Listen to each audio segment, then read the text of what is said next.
fast, where truth moves faster than a Holstein calf. No waiting on some pretty page. We're charting new ground in the digital age. From genomic codes to row-wide facts, we cut through the noise, no holding back. Not your daddy's dairy news tonight. We're sparking debates with every insight. The ring's not where the real fight's at. It's in the data, in the channel chat. From pasture to processor to your morning cup, we're raising the stakes.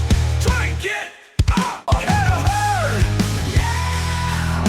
Where the future's more than just a word. Ahead of herd. Come on! The bullvine's calling, let your voice be heard. Welcome to the Bullvine Podcast, the show that turns fresh dairy data into practical barn floor wins. I'm your host, and in this episode, we're busting open the real cost of a sick calf and the 2025 nutrition moves that flip those losses into profit. From $3,000 replacement heifer shocks to the hidden ROI inside a $35 supplement, we've got the numbers and the game plan. Grab a coffee, step into the parlor, and let's get profitable. Welcome back to The Bullvine, your trusted source for the deep dive that truly digs deep into the topics that matter to dairy producers. That's right. Today, we're tackling a really interesting feature article from The Bullvine that's got everyone talking in the industry. It's a piece titled, "The $35 Calf Question: What 3 years of digging actually shows." Yeah. We're going to unpack this thoroughly and see what insights it offers. You know, for a while now, we've all been hearing this figure tossed around. You hear it at industry meetups, conferences. The idea that a strategic, maybe $35 investment per calf can yield a significant return. Right. We're talking about potentially preventing a sick calf that could, end up costing you over $1,000. Treatment, labor, lost productivity, it adds up. Yeah, it really does. It sounds almost too good to be true, doesn't it? Yeah. Our author for this piece, well, they're a self-proclaimed skeptical farmer, and they felt exactly the same way. Understandably so. Yeah. Tired of the marketing hype, they decided to really dig into the numbers, look beyond the glossy brochures. Right. Get past the sales pitch. Exactly. And look into real farm data spanning 3 years. Absolutely. And what's truly crucial here, I think, is that this isn't just about finding some kind of magic bullet supplement, throw money at it and poof, calf problem's gone. If only it were that simple. Right. It's about exploring a systematic approach, calf health, growth. The article delves into this with impressive rigor. So let's unpack this $35 calf question and see what 3 years of dedicated digging actually reveals for your operation. Yeah, our mission today is to cut through the noise, give you clear, actionable insights straight from the data in this article. Okay, so let's set the stage. Let's dive into the current market realities that really frame this whole $35 question. Good place to start. The author immediately highlights something we all feel acutely in our wallets: replacement heifers. They are incredibly expensive right now. Oh boy, are they ever. It's a cost that can really weigh on a producer's mind.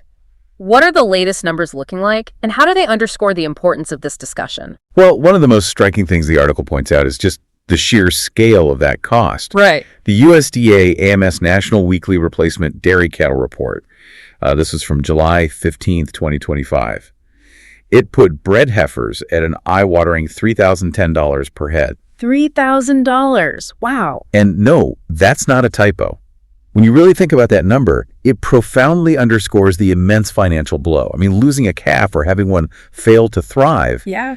it instantly makes any investment in preventative care look incredibly valuable because the alternative, having to buy a replacement, the article calls it financially crippling. Crippling, that's a strong word, but probably accurate for many. It completely reframes the whole discussion. Yeah. Upfront investment becomes critical cost avoidance, not just another expense line. Right. Every calf isn't just an animal. It's a potential $3,000 asset. Exactly. Protecting that asset becomes paramount. And that perspective, it truly puts things into focus, especially when we compare it to current milk prices. The article mentions milk prices are hovering around, $18.93 per hundredweight?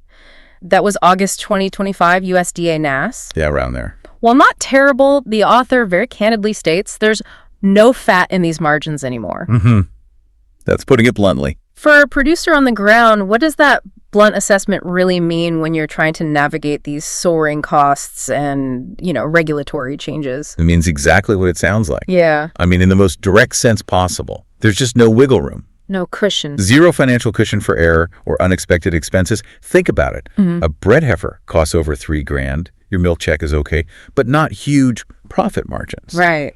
Any inefficiency, any unforeseen cost, it just eats directly and deeply into your bottom line. It demands a hyper-focus on efficiency, cost control. Especially in calf rearing. Absolutely. That's where a small issue can just balloon into a massive profit-eroding expense. This tight margin environment, it just intensifies the importance of prevention. Because reacting after the fact costs more. Almost invariably. Vet costs, meds, labor for treatments, and the long-term productivity hits we haven't even gotten to yet. It's about optimizing every single dollar spent. Make sure it delivers maximum return. But here's where it gets truly significant, and this is a critical industry-wide shift. It's fundamentally changed the game for everyone in dairy since June 2023. Yeah, this is huge. The FDA classified all medically important antimicrobials as prescription only.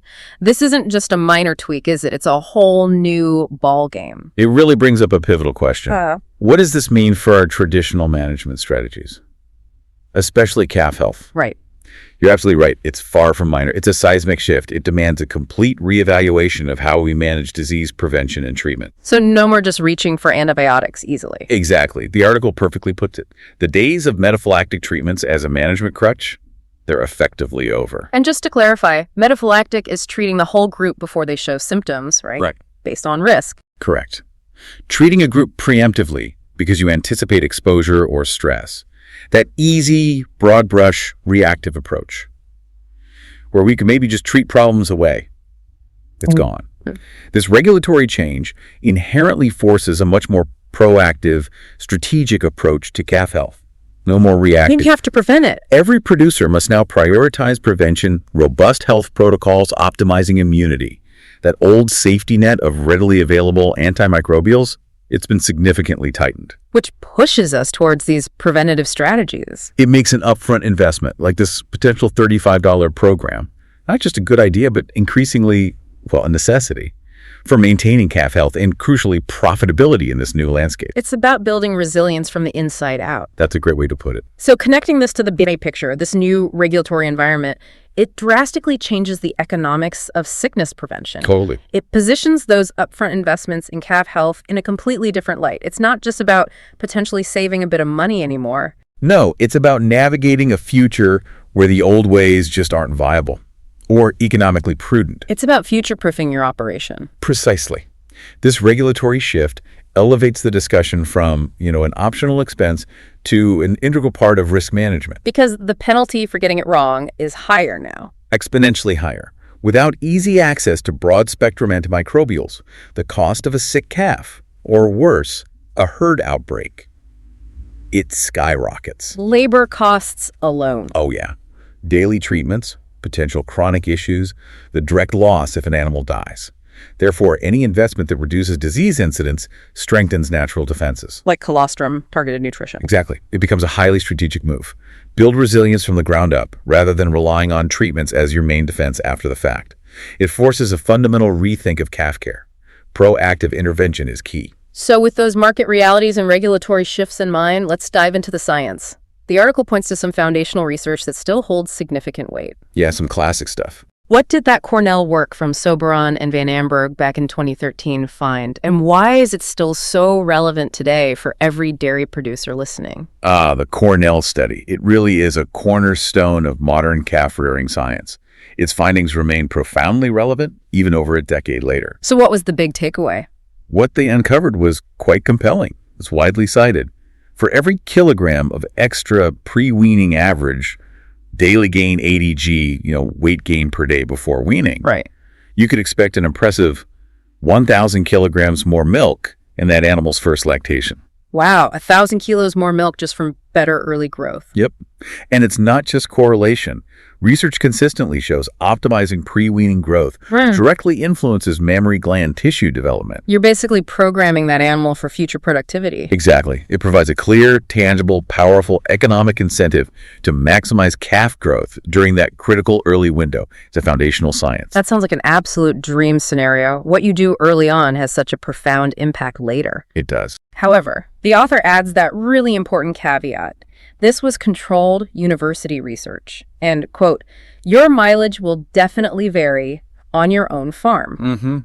Crucial point. Why is it so critical for our listeners to remember that distinction between the lab and the real world? It's crucial because university settings, well, by nature, they strive for highly controlled environments. They minimize external variables, right, to isolate the impact of what they're studying, like a specific feed or supplement. Makes sense. But in the real world, on your farm, you're grappling with countless dynamic variables, fluctuating weather. Heat stress, cold snaps. Exactly. Varying feed quality batch to batch, different genetics, unpredictable disease challenges, labor availability, consistency. It's complex. So the potential is there, but achieving it isn't guaranteed. Right. The Cornell research establishes the potential. The principle, early growth impacts future milk. But hitting those exact numbers on a commercial farm, it requires meticulous, adaptable management and a deep understanding of your own specific farm's conditions. So the positive impact is real, but the exact amount might differ based on your farm. Precisely. It's a goal to strive for, but your path to get there will be unique. Okay, but beyond the long-term benefits, what about the immediate costs of sickness? The article highlights Dubrovsky's 2020 work, Journal of Dairy Science, on BRD treatment costs, bovine respiratory disease. Yes, BRD, a major headache for many. And this cost range isn't small or fixed, is it? It seems to fluctuate wildly. It must be incredibly frustrating for producers trying to budget. Oh, absolutely. One of the most eye-opening things about this research is that sheer variability you mentioned. Dubrovsky's study found BRD treatment costs ranging from a low of, get this, $42 to a high of $395 per case. 42 to almost 400. That's a massive difference. Huge. A real chasm between what you might call a manageable expense for a mild case and a profit killer for a severe, complicated one. What drives that variability? Factors like speed of diagnosis, was it caught early? The specific bug involved, was it susceptible to the first treatment? Did it escalate to full pneumonia, needing aggressive, repeated, costly interventions? Multiple drugs, longer withdrawals, more labor. Exactly. This wide range makes it crystal clear. Preventing even one severe BRD case can mean significant savings. It really strengthens the argument for upfront prevention. Definitely. It forces you to ask, are you willing to gamble on being at the low end of that range? Or would you rather invest strategically to avoid the problem altogether? Makes sense. And what about probiotics and prebiotics? The article mentions research on biotics, probiotics being the live good bugs, prebiotics being food for them is becoming more nuanced. Right. This might surprise some who've heard mixed messages. Sometimes they're a miracle cure, sometimes a waste of money. Indeed. The traditional view has sometimes been, let's say, oversimplified. That leads to those mixed messages. But what's compelling from the new, robust data on both pro and prebiotics is that it consistently shows advantages in daily gain and overall animal health. So they do work. Well, this new understanding positions them not as standalone miracle cures, right? They won't magically solve everything. Instead, they're becoming recognized as integral components within a comprehensive, well-structured calf management system. Part of the bigger picture. Exactly. They won't fix poor colostrum, bad housing, inconsistent feeding, but they work by bolstering the calf's gut microbiome, fortifying immune defenses. Improving nutrient absorption, building resilience. Precisely. So you integrate them into a broader strategy to proactively support health and growth, moving beyond just reacting to disease after it happens. So a valuable piece of the puzzle, but not the whole solution. You got it. They optimize an already good foundation. Okay, now for the math. If you're seriously considering that $35 per calf nutrition investment, the article meticulously breaks it down. Potential returns. The part everyone wants to hear. Exactly. What are we looking at? Revenue, cost savings, at least on paper. Does it truly pencil out? On paper, the numbers are indeed very impressive, and they're designed to grab your attention for good reason. Based on that Cornell research, linking early ADG to future milk and factoring in current milk prices, you're looking at a potential milk revenue gain of around $485 per cow. First lactation. Nearly $500 extra milk revenue? Okay, that's significant, attributed mainly to optimizing that early growth. Then there's disease cost reduction. Which we know is highly variable. Super variable. Could be zero on a really well-managed farm, or easily $100 or more if BRD's been a persistent, costly issue for you. Right. And don't forget feed efficiency improvements, estimated at another $15 to $20 in savings over that critical pre-weaning period. So you add it all up. More milk, less disease cost, better feed efficiency. The total potential return looks very promising on the surface. Makes that $35 investment seem like, well, a no-brainer. Paints a very compelling picture. And this is a critical, but the author emphasizes, they've seen operations where this pencils out beautifully, delivers on the promise, and others where it makes absolutely no difference whatsoever. The million-dollar question. This highlights that simply spending the $35 isn't enough. How it's done matters just as much, maybe more. This brings up that crucial question. Why such a stark difference in results? For what seems like a straightforward investment. Yeah, why?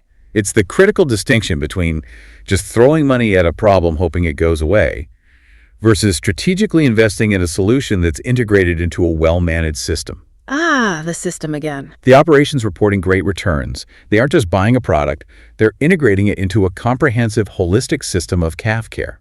So the $35 isn't a magic wand. Not at all. It's a component. If your foundational management, colostrum quality and delivery, proper ventilation, clean housing, consistent feeding protocols, if those aren't up to par, that $35 investment just disappears. pretty much without a trace. The underlying issues are too big for a supplement alone to overcome. It really underscores that the context of the farm's overall management, the quality of those basics, it's paramount to realizing any return. Build on a solid foundation. Don't use supplements to paper over cracks. Exactly. Well said. That leads us perfectly to the real talk from real farms. The article shares some invaluable anonymous insights. Yeah, the boots on the ground perspective. Like that mid-sized Wisconsin operation, they saw their average daily game improve from a respectable 1.4 pounds per day to an impressive 1.8. That's a huge jump. Huge jump. What was their secret? And what was their honest take on where that improvement really came from? Yeah, this Wisconsin story is compelling. And what's fascinating is their pragmatic, holistic approach. And critically, their honesty. Okay. They weren't just throwing supplements at problems in isolation. They implemented a truly systematic approach. There's that word again. It keeps coming up. Yes, targeted nutrition, likely including some of those $35 type investments. But simultaneously, they significantly upgraded colostrum protocols, ensuring optimal quality, quantity, timing. Critical. They improved hutch ventilation, massive for reducing respiratory issues, and they started consistently tracking growth data, monitoring progress, making timely adjustments. So what was their honest take? Where did the gain come from? Their honest take. They couldn't tell you exactly how much of that jump, 1.4 to 1.8 pounds day ADG, came specifically from the $35 nutrition program versus all the other management improvements. Interesting. And the kicker, they didn't care. Because Why? the entire system got better. This suggests that $35 investment is often a catalyst within a holistic strategy. It helps optimize a system that's already being improved across multiple fronts. Not a standalone fix. Right. It's about cumulative, positive changes. Every piece of the puzzle contributes. This systematic approach brings us to a key point the article emphasizes repeatedly. Implementation is everything. Absolutely everything. What did the article highlight about quality, strain specificity, and timing for these nutritional tools? Because it sounds like just buying any old probiotic off the shelf isn't going to cut it. No, definitely not. And this raises that critical question. Why do some operations spend good money on generic stuff and not get those research trial results? Yeah, why? The article makes it crystal clear. Quality matters. Strain specificity matters immensely. And timing is paramount. It's not just what you use, but how you use it. Give me an example. Okay, probiotics. Different strains are effective for different purposes, right, in different environments. A generic one might not have the specific strains proven for calves. Or it might not be made or delivered in a way that ensures the live cultures are actually viable when they reach the gut. Dead bugs don't do much good. Exactly. And timing is critical. Giving a gut health supplement when the calf's already got a raging infection, often too late for prevention. So understand the specific product, ensure quality, integrate it precisely. That's it. Without proper implementation, even a great product can be a wasted investment. Leaves producers frustrated, skeptical. And a calf nutritionist quoted in the article sums it up perfectly. A guiding principle for you, the listener. Supplements are fine-tuning tools, not foundation fixes. Get the basics right first. Colostrum, housing, feeding consistency, then talk about additives. This seems fundamental, almost a prerequisite. It absolutely is fundamental. Perhaps one of the most important takeaways from this whole deep dive. Like building a house. Exactly like building a house. You wouldn't put expensive wallpaper on crumbling walls, right? Or install fancy climate control with a leaky roof and drafty windows. No, you fix the foundation first. Right. Ensure the foundation's solid, framing strong, roof is sound. Then you focus on the enhancements, the sophisticated systems. So in calf rearing, the basics are the foundation. Colostrum, ventilation, housing, consistent feeding. That's your essential, non-negotiable foundation. If those aren't meticulously dialed in, Investing in expensive supplements is pointless. it's like trying to fine-tune an engine that's missing spark plugs. It might make a tiny difference, maybe, but you're not addressing the root cause of poor performance or health issues. Supplements optimize a good system, push it to great. Or great to exceptional. Yeah. They don't salvage a failing system or compensate for glaring deficiencies. It's an investment in efficiency, not a bailout for neglect. It's also important to acknowledge that what works brilliantly in one place doesn't always translate perfectly elsewhere. Oh, definitely not. The article wisely touches on geography and scale, reality checks. How do these factors significantly influence the effectiveness, even the type of these programs? Excellent point. It's remarkable how much external factors can alter success, and even what kind of investment makes sense. Climate stress, local disease pressure, feed costs, they vary immensely region to region. So what works in Vermont might not work in Texas. Exactly. Vermont might focus on winter respiratory issues. Yeah. Texas, extreme heat stress, humidity, different digestive challenges become bigger factors. The article gives examples. Yeah, good ones. Upper Midwest, respiratory challenges are common, so pathogen binding strategies or immune boosters targeting respiratory health makes sense. Down south, focus might shift to additives for heat stress, rehydration, digestive efficiency to combat heat impacts on appetite and absorption. And California is different again? California's Central Valley unique environment, dust, often large-scale, high-density operations. Different challenges than Wisconsin's smaller, more traditional setups. So you have to tailor the strategy to your specific geography. Absolutely. A one-size-fits-all approach, rarely optimal. And scale also plays a significant role.